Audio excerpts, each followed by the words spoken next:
Hello friends, अभी English classes में आपका स्वागत है। चलिए शुरू करते हैं। आज चैप्टर नंबर 3 पढ़ना हम लोग को। इस पूरे ग्रामर का सबसे अहम चैप्टर यही है, पार्ट्स ऑफ स्पीच। हम लोग इसके बारे में अच्छे से पढ़ेंगे, सब एकदम डिटेल में। चलिए शुरू करते हैं। शब्दों से वाक्य बनता है। जैसे कि हमने आप सबको पहले से ही बता दिया है कि जब लेटर्स आपस में मिलते हैं तो शब्द बनता है, और जब शब्द आपस में मिलते हैं तो वाक्य बनता है। तो शब्दों से वाक्य बनता है। फिर वाक्य में शब्दों को उनके प्रयोग के अनुसार 8 भागों में बांटा गया है। अब जैसे कोई भी वाक्य है, मान यही एग्जांपल ले लीजिए, a very tall boy is working in the field. ये एक सेंटेंस हो गया, ये वाक्य हो गया। अब देखिए इसमें विभिन्न विभिन्न प्रकार के शब्द प्रयोग हुए हैं, जैसे a very tall boy is working in the field. सब अलग अलग ही शब्द हैं। अब हम इन शब्दों के बारे में जानेंगे कि ये शब्द हैं क्या, इनका नाम क्या है। जैसे बॉय हो गया, बॉय को हम नाउन कहेंगे। टाल हो गया, टाल को एडजेक्टिव कहेंगे। बेरी हो गया, बेरी के एडवर्ब कहेंगे। ए आ गया, द आ गया, तो इनको हम आर्टिकल कहेंगे। अब इन आ गया, इन को प्रीपोजिशन कहेंगे। अब फिर यह नाउन भी आ गया, नाउन को फील्ड कहेंगे। तो हम इन्हीं सबको हम समझेंगे कि इन सब का नाम क्या है, सभी शब्दों का नाम क्या है और उनका प्रयोग कैसे हुआ है। ए का प्रयोग यहाँ क्यों हुआ है, यहाँ क्यों नहीं हुआ है। बेरी यहाँ क्यों है, यहाँ क्यों नहीं है। अब यहाँ टाल क्यों लिखा है, यहाँ टालर क्यों नहीं है। यहाँ बेरी क्यों लिखा है, मच क्यों नहीं है। हम इस चैप्टर में यही सब समझेंगे। तो इस चैप्टर को हम 8 भागों में बांटा गया है। चलिए 8 भागों को समझ लेते हैं। पहला नाउन हो गया, दूसरा प्रोनाउन, तीसरा एडजेक्टिव, चौथा वर्ब, पांचवा एडवर्ब, छठवां प्रीपोजिशन, सातवां कंजक्शन, आठवां इंटरजेक्शन। इस चैप्टर को हमें 8 भागों में पढ़ेंगे।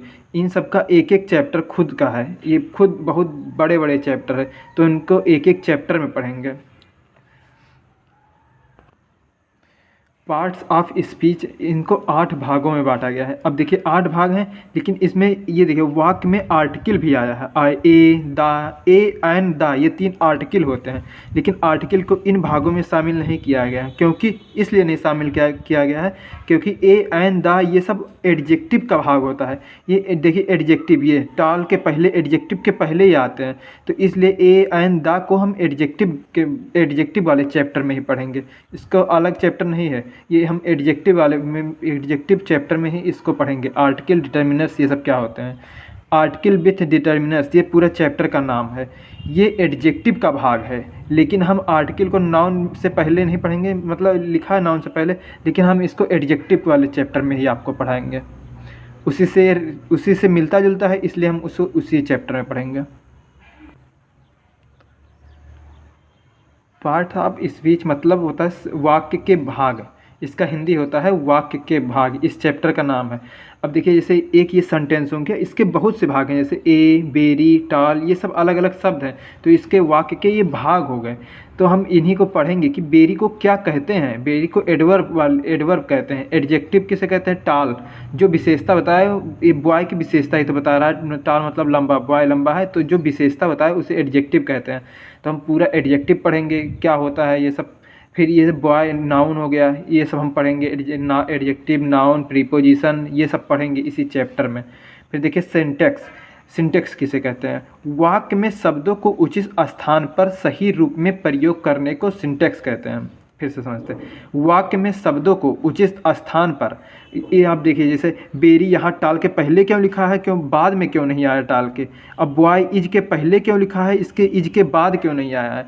तो उचित स्थान पर सही रूप में प्रयोग करना।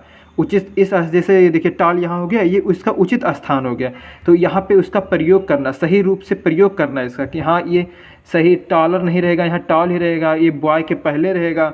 तो सही रूप में प्रयोग करना। सही रूप मतलब जैसे देखिए, रूप मतलब जैसे यहाँ टाल लिखा है, यहाँ टालर क्यों नहीं हुआ, तो ये सही रूप, इसका यहाँ टाल ही रहेगा, तो ये सही रूप हो गया। और उचित स्थान मतलब ये बॉय के पहले आएगा एडजेक्टिव, ये हो गया। नाउन के पहले ही एडजेक्टिव आता है, ये भी नियम है, तो हम उसी सब नियम को पढ़ेंगे इस चैप्टर में। तो उचित स्थान हो गया, इसका स्थान ये हमेशा नाउन के पहले रहेगा एडजेक्टिव। और सही रूप, रूप मतलब ये हो गया कि यहाँ बॉयज जैसे लिखा है, तो यहाँ बॉयज में यस क्यों नहीं लगा, बॉयज़ क्यों नहीं हुआ, लड़के क्यों नहीं हुआ। ये टाल क्यों लिखा है, टालर क्यों नहीं हुआ। तो सही रूप में प्रयोग करने को सिंटेक्स कहते हैं। अब ये सिंटेक्स की ये परिभाषा है, the correct arrangement of words in a sentence is called syntax. इसका यही हिंदी है ये। और देखिए, अतः इसके अंतर्गत वे सभी नियम आते हैं, इस सिंटेक्स के अंतर्गत वे सभी नियम आते हैं जो सही अंग्रेजी लिखने के लिए अनिवार्य है। सही अंग्रेजी लिखने के लिए जो ज़रूरी है, जितना नियम है, वो सब सिंटेक्स के अंदर ही आता है। और सिंटेक्स के अंदर ही ये नाउन, प्रोनाउन, एडजेक्टिव ये सब आता है। तो हम यही सब समझेंगे, सही इंग्लिश लिखना हम लोग समझेंगे। इसमें हमें सबसे पहले रूल ऑफ आर्टिकल या फिर नाउन, पहले हम लोग सबसे पहले नाउन पढ़ेंगे, फिर प्रोनाउन पढ़ेंगे, फिर एडजेक्टिव, फिर वर्ब, फिर एडवर्ब पढ़ेंगे, फिर प्रीपोजिशन, फिर कंजक्शन, फिर इंटरजेक्शन पढ़ना है। हम लोग इसको ऐसे सीरियल से पढ़ेंगे, नाउन, प्रोनाउन, एडजेक्टिव, वर्ब, ये सब ऐसे सीरियल से पढ़ेंगे, एक के बाद एक पढ़ेंगे। और फिर ये आर्टिकल, ये एडजेक्टिव वाले चैप्टर में पढ़ेंगे। तो हम लोग का अगला चैप्टर होगा नाउन। हम नाउन से, पार्ट्स ऑफ स्पीच, पहले हम नाउन से शुरू करेंगे। ये समझिए ये इंट्रोडक्शन था कि हमें पढ़ना क्या है आगे। तो अब ये हमें सबसे पहला चैप्टर नाउन पढ़ना है। तो चैप्टर नंबर 3 हम अगली वीडियो में नाउन से शुरू करेंगे। बस इस वीडियो में इतना रखते हैं। Thank you.